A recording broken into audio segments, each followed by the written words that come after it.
Hi everybody, this is Magical Beach Internet, 138 Veronica, whatever you want. Oh, wait, hang on.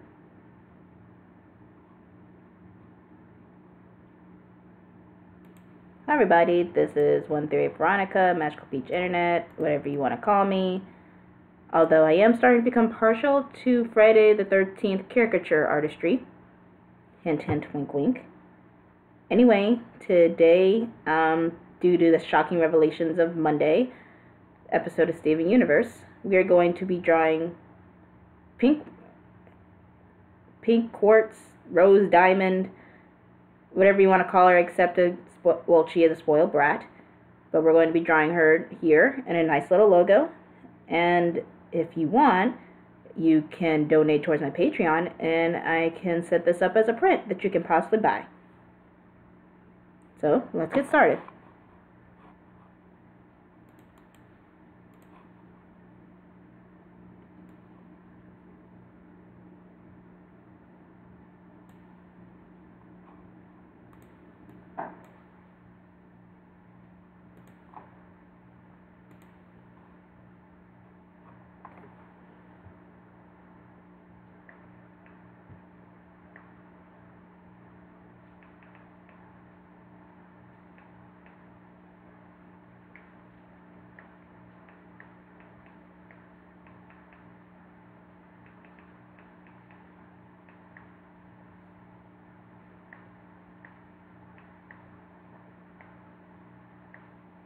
I'm just sharing.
Oh, you know what? Let me actually set up some music for you guys.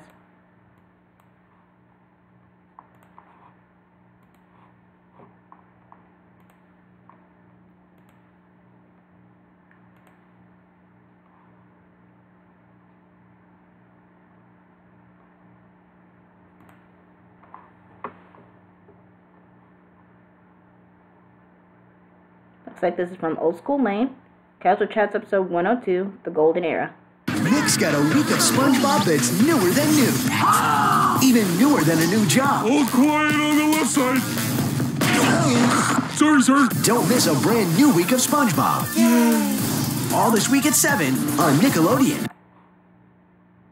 Old School Lane Casual Chats is brought to you by oldschoollane.blogspot.com and is associated with Channel Frederator, Manic Expression, The Comic Book Cast, and The Araminta Show.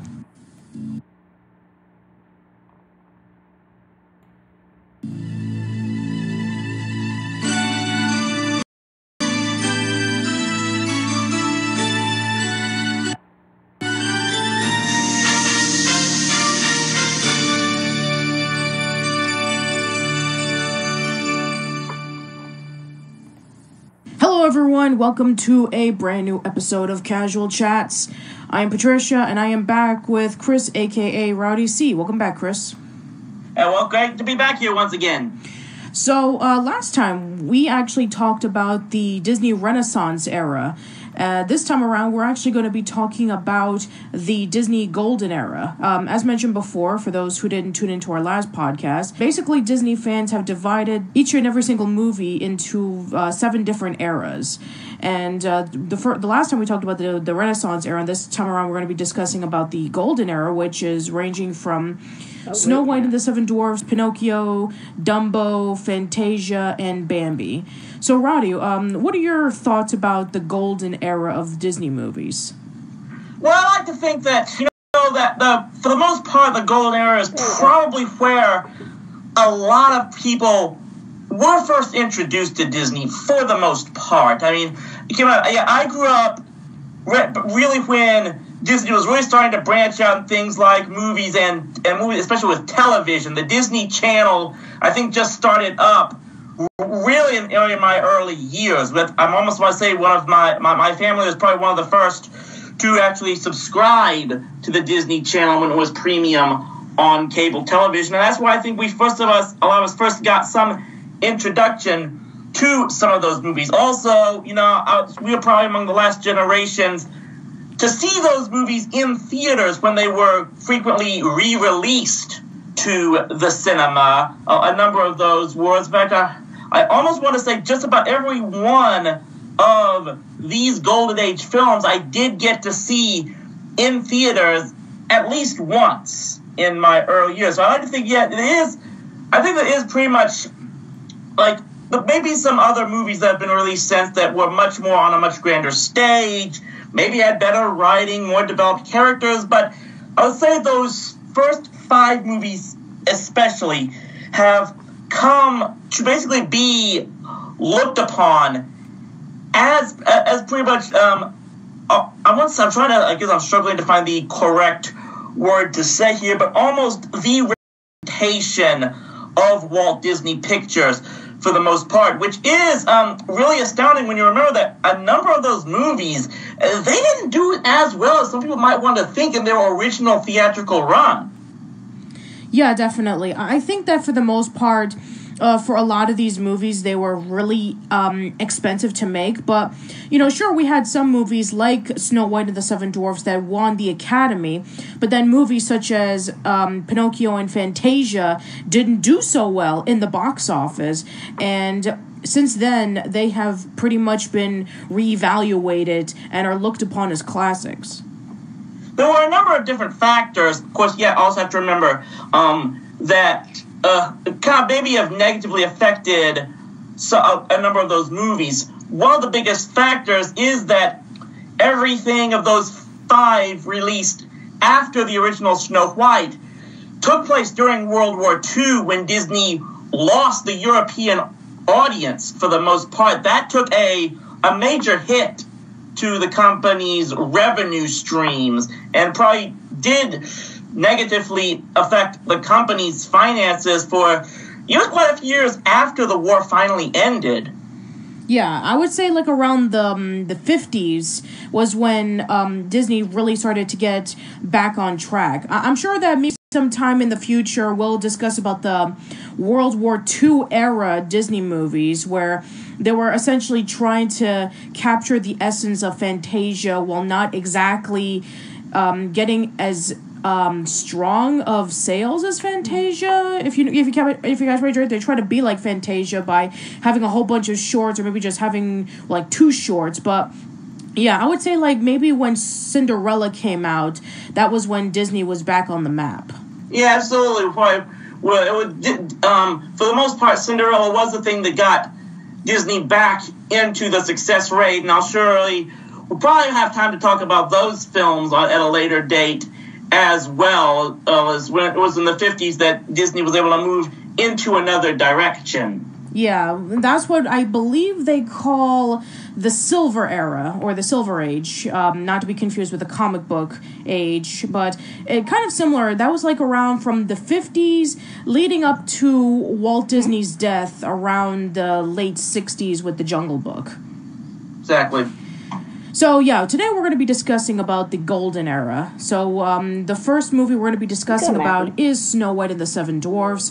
And the reason I am talking about this is because as of the time that I'm going to be releasing this, December 21st, 1937 was the release date of Snow White at the Carthay Circle Theater, which was where they first premiered it. Although when it did debut on theaters, it was February 4th, 1938. So essentially, Snow White will be celebrating its 80th anniversary. I think even nowadays it's really hard to fathom just how much of a groundbreaking film for the entire cinematic industry that this movie really was. This wasn't just Walt Disney Pictures' first full-length animated feature. This was the first full-length animated feature film that anyone had ever produced. Yes. So, I mean, it is true that animated featurettes have been around, whether it be from Disney or the Fleischer Brothers, or to some smaller extent, Warner Brothers when they were doing the Merry Melodies. But you have to understand that Snow White and the Seven Dwarfs was like a grander scale. Like, this was when Disney was pushing their animation to new levels. They were releasing something that was at least over an hour long, as opposed to being something like maybe 5 to 8 minutes. So this was like incredibly groundbreaking. And yeah, it's based off of the fairy tale by the Brothers Grimm, and I'm sure that a lot of people who listen to this podcast, they already know what the story's about, so I'm not going to go into too much detail.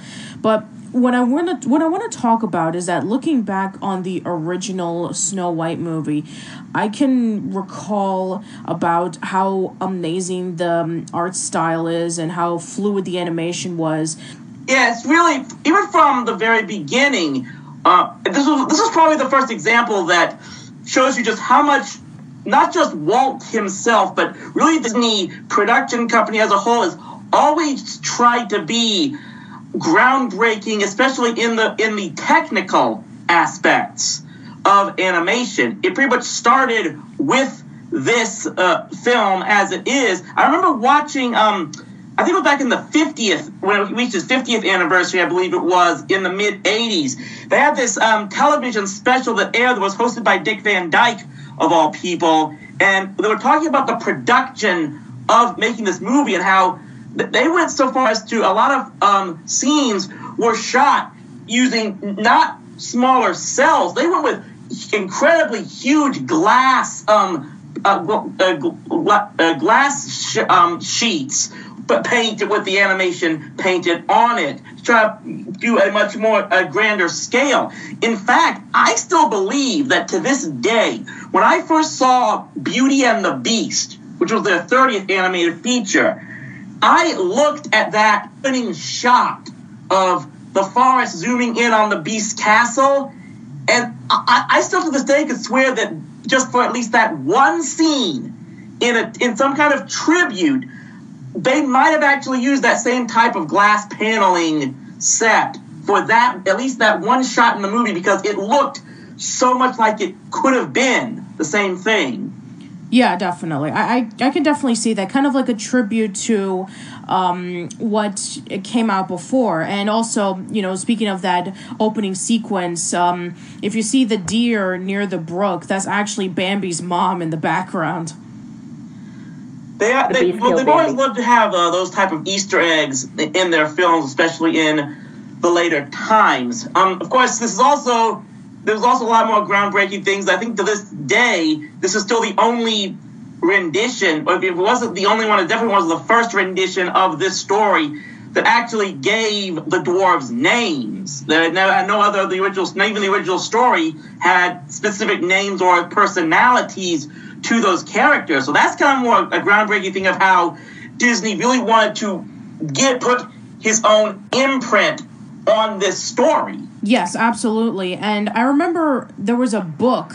I don't think it was a book about Snow White per se, but I think it was a book discussing about the early animations of Disney, like leading up to the original shorts, leading up to I want to say the Skewers. I think that was the last tidbit, because that was the newest book, the newest movie at the time. And I remember that when they got to the chapter of Snow White, there were like a whole bunch of names that were scrapped that they wanted to name the dwarves, but for some reason... I think there was briefly also mentioned in that television special I watched on the movie's anniversary as well. I don't remember many of them, especially because Van Dyke just read off of them incredibly quickly as some kind of gag that he was reading them off of a teleprompter cue card and stuff. But yeah, I remember they had a lot of different scenes. He also talks about how there was scenes that were cut out from the original movie, like the scene of the dwarves actually eating that explains how Dopey got the soap out of him that he swallows in the bathing scene, in the hand washing scene earlier. There was a number of different, just all that type of things in all these little tidbits of what went into the production. Yeah, I think I do have a list of some of the names that I can recall. Some of the names included Shorty, Wheezy, Lazy. Let's see what else. We got Jumpy, Dizzy, Hickey, Gabby, Nifty, Sniffy, Swift, Puffy, Stuffy, and Burpy. So yeah, there were a lot more names. But yeah, those were cut from the film. Well, they only had to choose 7 from all of those, and just one with the best ones. What just amazes me to think about, well, not just with this film, but all of these other 5, just to get this out of the way, and even more films that were produced by Walt Disney later on up until the 50s. It's kind of amazing to realize nowadays, when we see just how much of a huge studio conglomerate Disney has become. When this film was first made and released, Walt Disney was one of the small independent studios. I mean, back then, of course, there were the big 5 studios that more or less controlled the entire film industry, and Disney had to basically work out a distribution deal with RKO Radio Pictures, which was pretty much the smallest of the big 5, in order to get this film distributed. Yeah, it was a very similar format to almost what we've got right now with our bigger studios of Universal and which I guess Sony is one of them again. I can't remember what all the big studios nowadays are, but I think in the past it was Columbia, Fox, RKO,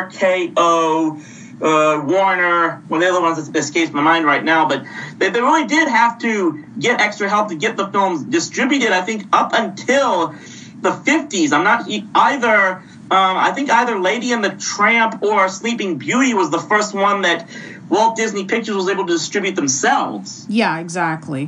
Which, again, not too surprising, of course, because Disney was taking a big risk. It's like you're absolutely right that there was a lot of competition when it came to animation back in the day, and Disney wanted to push himself. He wanted to take a huge risk into creating a huge full-length feature production that's completely animated, which has never been done before, and a lot of other studios would pretty much follow in his footsteps since then. So and of course, because of Disney taking that huge risk, and for the longest time, there were a lot of other studios that wanted to produce something based off of a fairy tale. Like, I remember that there was like a lot of animation companies that did their own takeoff of a fairy tale, whether it be Little Red Riding Hood with Tex Avery, or even. Let's see, I think the Three Little Pigs already came out already, but then there's like a big thing. But as time goes on, I think that a lot of people, it was kind of like a time in which, like, oh, Snow White, a classic fairy tale, let's see if we can do our own rendition of it. And then, of course, like, even when animation became a lot more huger, they started taking that route of trying to follow the Disney formula. And, of course, we have the quote-unquote official sequel to Snow White and the Seven Dwarfs in the form of Happily Ever After from Filmation. Yeah, of course, and then later on, it took this a few years later, but they officially, I think, may have kind of gotten their own version where they did the official sequel to The Wizard with Return to Oz in the 80s. Yeah, that's true, yeah.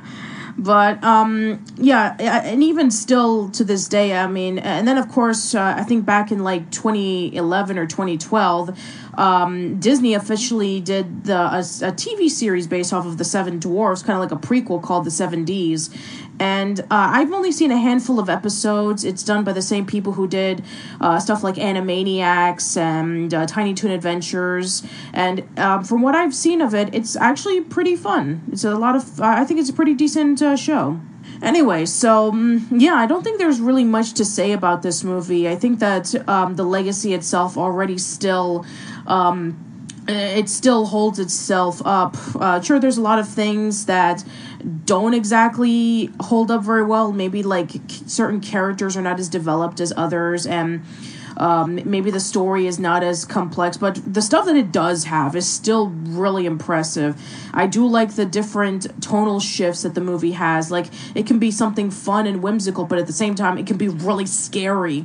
So, and then of course, it can be really sad when the dwarfs start crying when Snow White is presumed dead. So, and then of course there's that happily ever after with the prince guy and giving Snow White her kiss, and then they ride off into the castle. So yeah, I do think. Go ahead.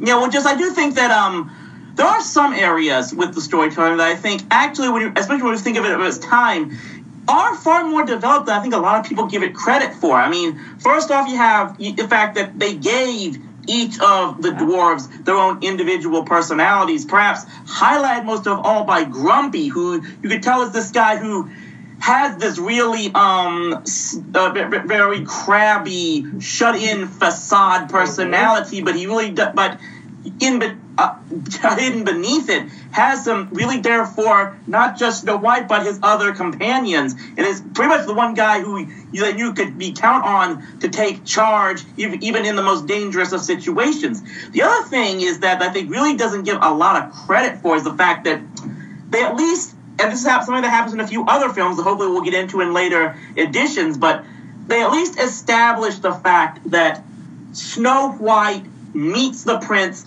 ahead of time and develops feelings for him very early on in the movie. So we already know that they kind of already know each other when the final scene approaches, and there's a reason he went out to find her. The way it kind of gets underappreciated that Walt thought that far ahead and thinking that at least try to give, even if it's very simplistic, give some type of reason as to why this prince was heading out in the forest looking for this girl, and why it would be his kiss that would wake her up. That's really, I don't think a lot of people give enough credit for that.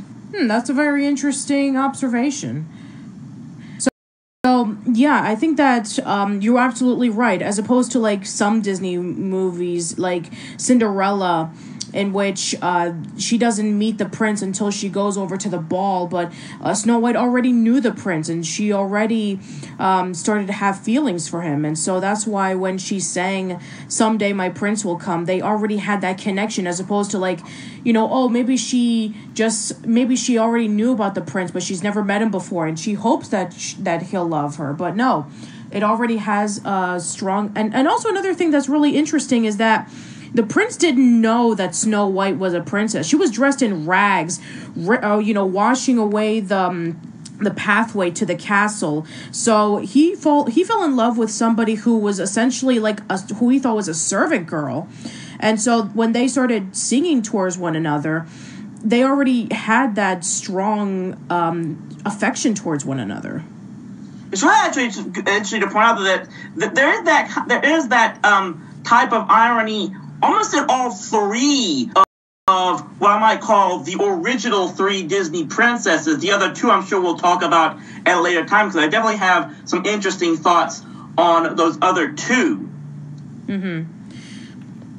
Yeah, I'm sure that maybe sometime in the future we will get to the other eras of Disney. But yeah, I definitely am interested in what your thoughts are on that. All right, I guess there's, if you have anything else to say, then I guess we can move on to our next movie. Absolutely. All right, let's go over to our next movie in the lineup, which is Pinocchio. And and if you're expecting us to talk about how, this movie is nothing like the original book, we're not going to talk about that. Now, that's what I think we got to get. I've actually been thinking about this recently because, again, I have to tie this into more recent events. A lot of people have talked about how Disney's current struggles with creating stories, especially with their flagship studio, and they're tying it into the fact that they more or less shot themselves in the foot with their affecting the public domain laws, and now there's not very many stories that they can take out of public domain and adapt. I've got my own questions about that. But for what it's worth, and I talked about this, how kind of Disney did build its entire history and up on adapting other people's stories. But for what it's worth, to give them the most credit, they do still try to put their own spin on a lot of these stories. And it's kind of maybe because of that a lot of these, especially these Golden Age stories, some of the more classic ones that we'll get into later, why these movies have become more recognizable for the title than the original works themselves. Yeah, and don't get me wrong, there are a lot of incarnations on Pinocchio, and I'm sure that a lot of people can debate about, which one is more accurate to the book, which one gives the most, which one is the closest to the book. But if you're going to be looking up Pinocchio on Google, the Walt Disney version is going to be the first one to pop up. Absolutely. So yeah, I recently listened to the Animated Anarchy podcast discussing about Pinocchio, and it is really, really fascinating. If you have not, I know I promoted this podcast a billion times, and I'm sorry, but seriously, please check out their discussion about Pinocchio, because if you thought that Snow White was incredibly groundbreaking, everything that Pinocchio did was like upping the next level. They were working with, they were basically just creating a whole bunch of new techniques never seen before in an animated feature.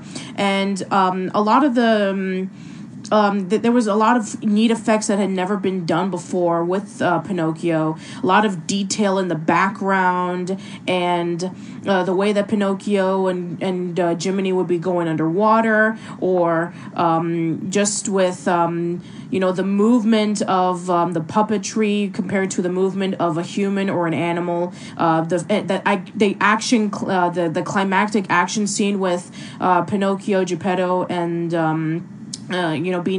trying to row away from Monstro. And also the scary scenes, especially when they go over to Pleasureland. It's something to behold, that's for sure. It's definitely one of the more darker Disney movies.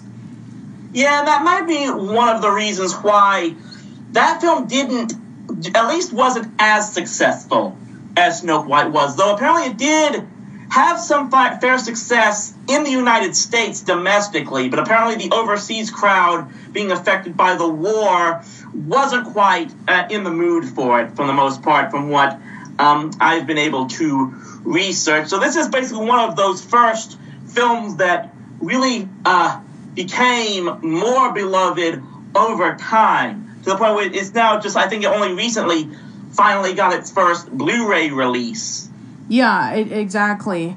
And I think I even heard from from the Animated Anarchy podcast that some hardcore Pinocchio fans from Italy don't really like the Disney version, from what I remember. Kind of like the same thing in which when British people really do not like Disney's incarnation of Pooh. So I can understand that, but for what it is, basically trying to adapt a really dark book into a kid's film, I think it's done really, really well. Definitely a lot better than some people even give credit for. But I don't think that's the case in which people, disregard it. But I think that a lot of people give it the respect that it deserves. It's actually a really, really fascinating movie to be, if I do say. Yeah, but you're absolutely right that this movie didn't do well in the box office. They kind of called it that it wasn't as good as Snow White. Although it did win a few Academy Awards, it didn't really gain a huge success until many years later, when it was seen as an instant classic, and it was seen as culturally, historically significant. And if anything, and you mentioned the thing about, of course, historically significant. The one thing that I think that might be the most lasting impression of this movie, when I look back and try to think of what are probably nowadays looked upon as probably Disney's most known symbols, there's three things that come to mind. If I almost look at the if you look at the mascot character of Disney, first some people might say Mickey Mouse, but actually another ones I would think of would be Tinkerbell from Peter Pan. But another most iconic image, of course, would be Cinderella's castle. But if you would ask what probably the number one theme song of Disney is, I almost think I would have to go with When You Wish Upon a Star. Yes, and this is the very first time in which basically the whole marketing line for Disney of if you wish upon a star, your dreams will come true. This is where it came from. And it basically that's like their motto. If you ever go to a Disney theme park, it's sung practically all the time. There's lines of it are pretty much depending on where you go. It's etched all around. It's pretty much like their main motto. The instrumental of the song has been used in Disney's title card for at least the past 30 years or so. Yeah, exactly. So, I mean, to this day, it's still used in their title cards. Exactly. And, and also another thing that that Disney introduced, that a lot of animated movies and TV shows would bring about is that they introduced a sidekick for the main character. So Jiminy Cricket is just as much of an important part of the story as Pinocchio. And absolutely. And to the fact that he's basically be another one of Disney's major mascot characters, especially when you look how the character was reused in a lot of Disney animated specials in the years following. Probably, I guess it was around the 50s, and so we did a lot of Disney almost educational specials that Jiminy Cricket himself hosted. Yeah, there was Make My Music, and he was in the Mickey's Christmas Carol. Yeah, he was in a lot of stuff back then, absolutely. And every time, and when I was a kid, every time that they've written a book about Pinocchio, Jiminy is featured in practically all of them. Yeah, I think that, similar to Snow White, it brings a lot of emotion there's a lot of emotional moments in Pinocchio. You have Geppetto who's constantly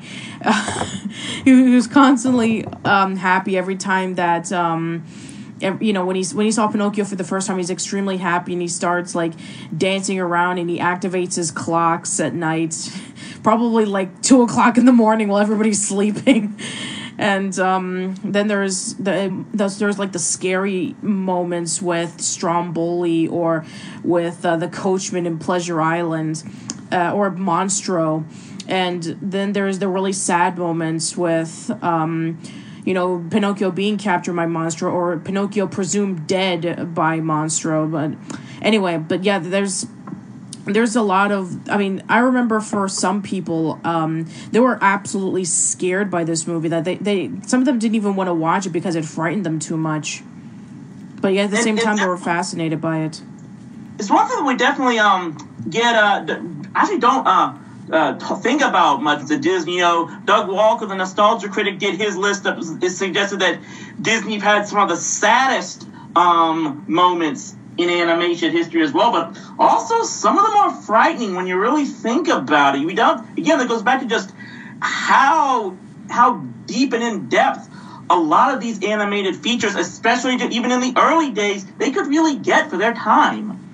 Yeah, for example, in Pleasure Island, when the kids are being turned into donkeys, you never see them go. You never see them turn back into regular people. They're being sold into salt mines and into circuses, and for the ones who could talk, we don't know what's going to happen to them. Do they get killed off? Do they get put away? It's kind of scary to think about. And then when Lampwick turns into a donkey and he just slowly transforms, and it's just incredibly frightening. And even facial features are pretty scary as well. Like when Stromboli gets really angry, or when the coachman, his face turns red and his eyes and his mouth kind of pop out. And Monstro with its gigantic mouth when it's trying to, swallow Geppetto and Pinocchio when they're getting away. There's some scary stuff, absolutely.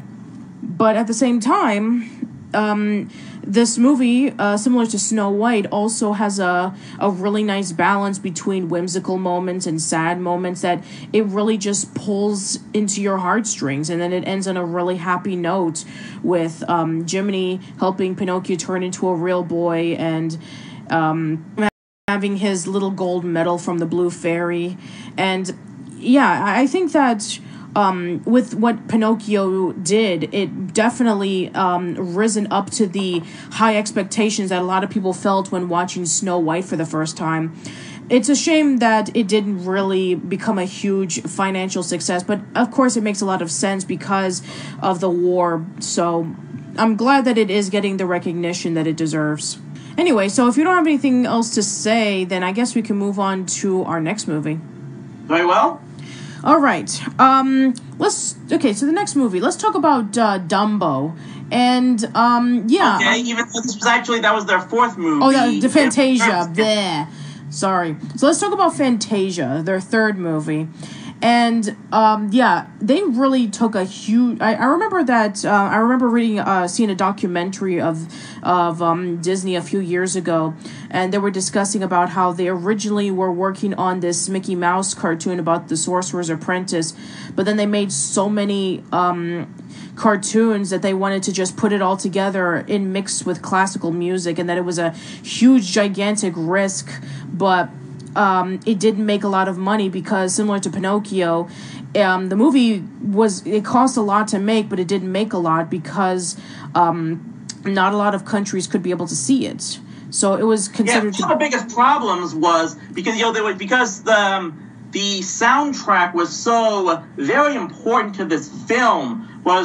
It actually required special speakers called Fantasound to create the entire surround sound image to give the movie its full effect, and there were not a lot of theaters that had those speakers installed. So that was definitely a negative impact on this film's total experience, as well as just there had been even back then there was some attitude about the film being a bit too pretentious for its possible target audience. I can definitely understand that because I'm sure for a lot of people, maybe they kind of saw. They thought that maybe animation was supposed to be a lot more simplistic or maybe shortened to the point, but because it was building up on, oh, look at our pretty animation alongside with this classical music, they probably just think, oh, it's trying to be too important for its own good. But, I mean, when you look at it now, it's essentially like art coming to life. It's like if you were to go into an art museum and then the paintings start coming to life. And one of its historical impacts for at least for the company is, can we at least present the possibility that The Sorcerer's Apprentice might very well be Mickey Mouse's most signature performance? Oh yeah, absolutely. We both went to Disney World together, and if it wasn't for the fact that it was Halloween time, we could have stuck around to watch the fireworks, and one of the fireworks performance was I don't remember if they still do this one, but it was one where they had all the villains, and Mickey as the Sorcerer's Apprentice was presenting his magic, kind of like sprinkler or fireworks coming on top and kind of like destroying the dragon with Maleficent. So yeah, I mean, even I think that definitely out of Mickey Mouse's iconic personas, and he has a lot of them, yeah, definitely The Sorcerer's Apprentice is still the most famous. I mean, they still have those hats on sale at the Disney store for a reason. But yeah, The Sorcerer's Apprentice is definitely a very famous one. Probably for a lot of people, it's their favorite.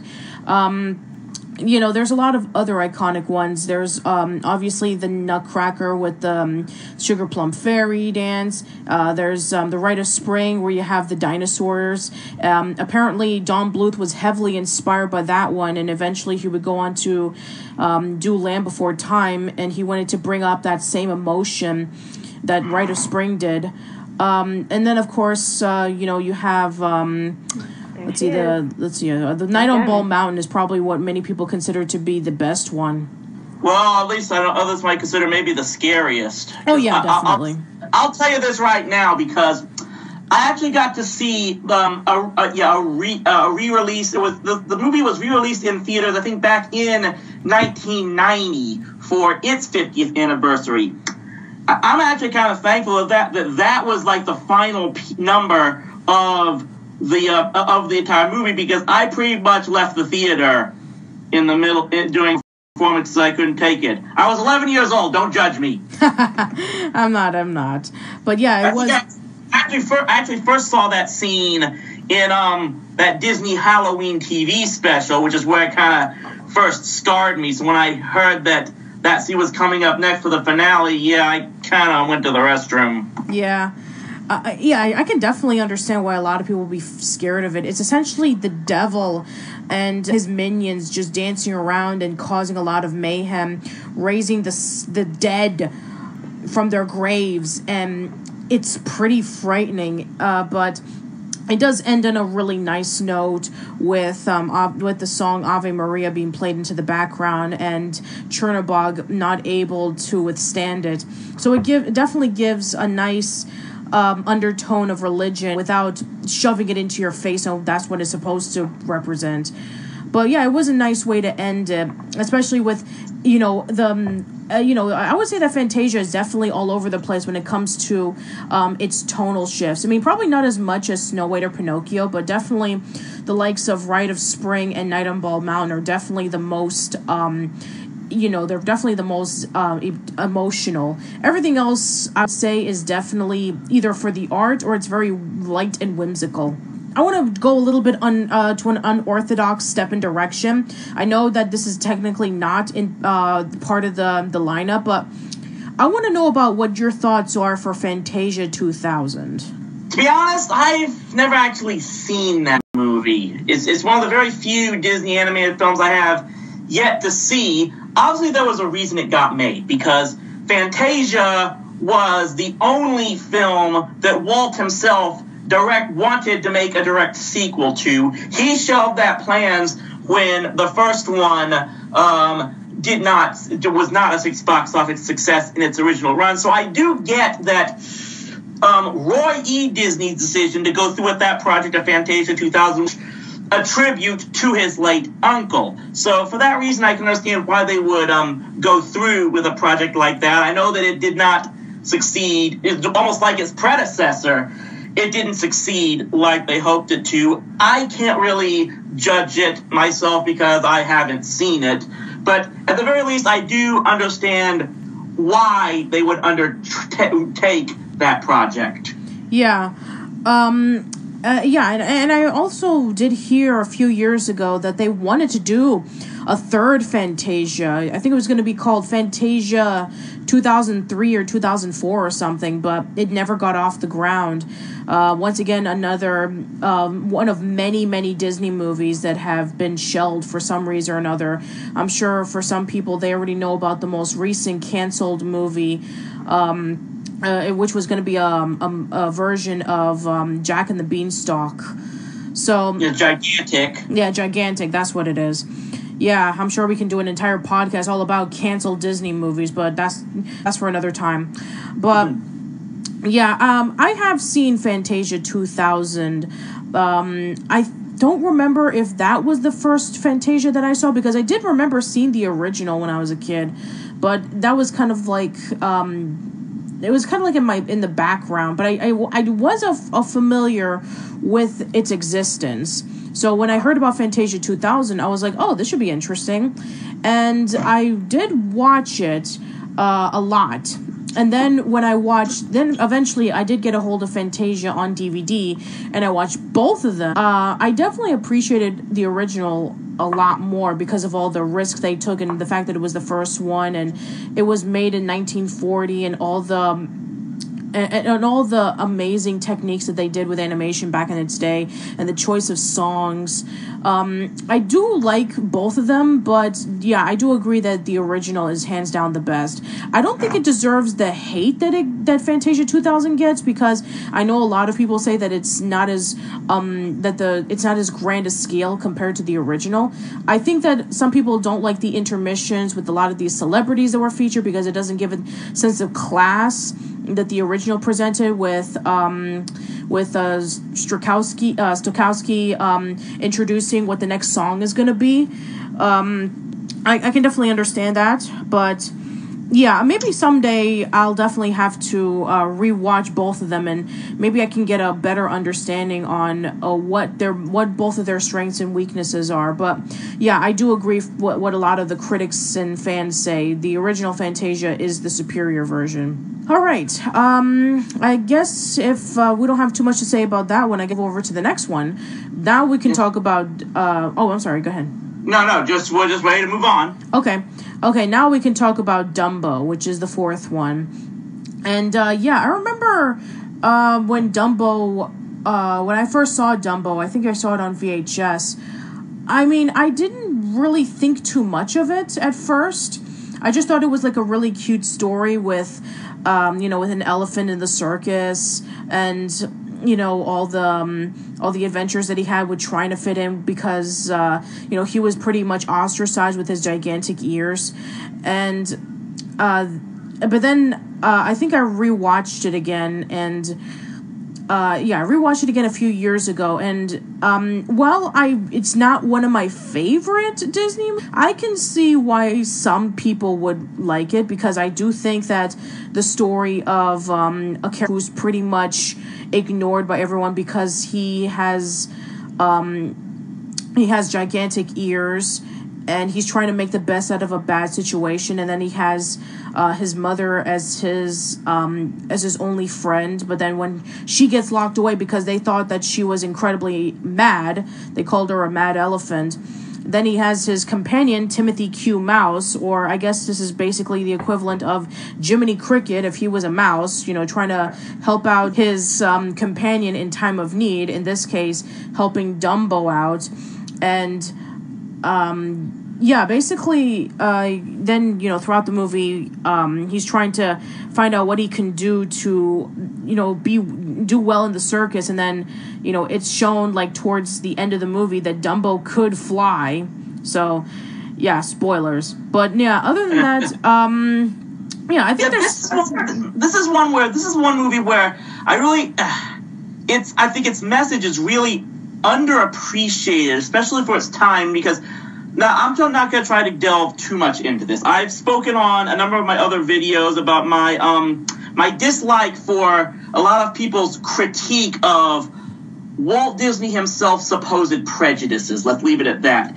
This movie, to me, kind of shows that whatever personal demons he may have had to deal with himself, he was, whenever possible, trying to send a message speaking out against prejudices. This was a movie about someone, who was having trouble fitting in because he was different, but ultimately found that he had he could use his differences to his advantage and be successful. And just the fact that it's shown people who ridicule others for being different as not being in a good light, and our hero having to overcome the disdain from other people to find confidence in himself. It's one of those stories that I think really gets underrated when you really think about what this movie was really trying to say.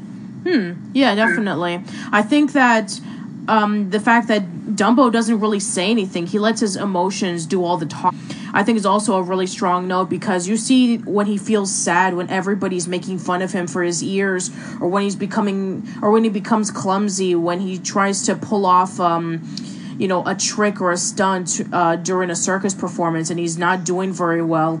You can see, and the fact that he gets locked up away and he's like all by himself, you definitely see what Dumbo is feeling without any words, which is also really important. And when Dumbo is successful and he feels like he knows what he can be able to do to help out the circus, or just basically showcase to himself that he does have worth, is also really important as well. Absolutely. And I also really love the scene in which when Dumbo drops the feather thinking that that's what made him fly, and Timothy comes to him and says, you don't need that feather. You can be able to fly without the feather. And then he tries to fly and he is able to fly. I think that's also a really good lesson that for some people, maybe they have their good luck charms, or maybe they do like a little superstition or something that they think that makes them happy, or gives them good luck, but it's all about just being yourself, and you can be able to accomplish that, and you don't need to rely on cheap tricks in order for you to get the same results. So I guess, I'm sure a lot of people in the comments are going to be talking about the pink elephant scene. So yeah, we might as well get that part over with. Yeah, it's absolutely insane. I'll just give it that. It's very psychedelic to say the least about it. I mean, it really says something that we keep talking about. Everyone associates Disney with such kid fare. There was some even in the early days, could go with some pretty wacky and almost disturbing themes in just about a lot of their movies, and that might be one of the ultimate examples. Yeah, I'll say absolutely. So I guess another thing that I want to talk about with this movie is I have to say that I do remember a few years ago there was like some rumors going around that they wanted to make I think I do remember this. I think on YouTube I did remember a few years ago that there were talks about a Dumbo 2, and they were going to make a continuation of Dumbo, and they were going to introduce like some new circus friends or something. But I think it was going to be coming like around the early 2000s, but that movie was scrapped. I don't really know too much of the details of it, but I'm glad that it never happened, because that would have been a disaster. But I do remember that, hearing the news, I don't know if this is still happening, that Tim Burton is going to be doing his own version of Dumbo, which should be interesting considering of what he did to Alice in Wonderland. And that just makes me wonder if he could make it any more freaky to watch than the Dumbo Circus TV show. Oh, that's right. That's right. I forgot about that. That was that was one of the very first shows that I admit regularly watching in the fledgling years of the Disney Channel. In fact, probably the top three that I remember watching was Dumbo Circus, its sister show, Welcome to Pooh Corner, which was the exact same type of stop-motion puppet format, and then this game show called Contraption. It was all based around trivia involving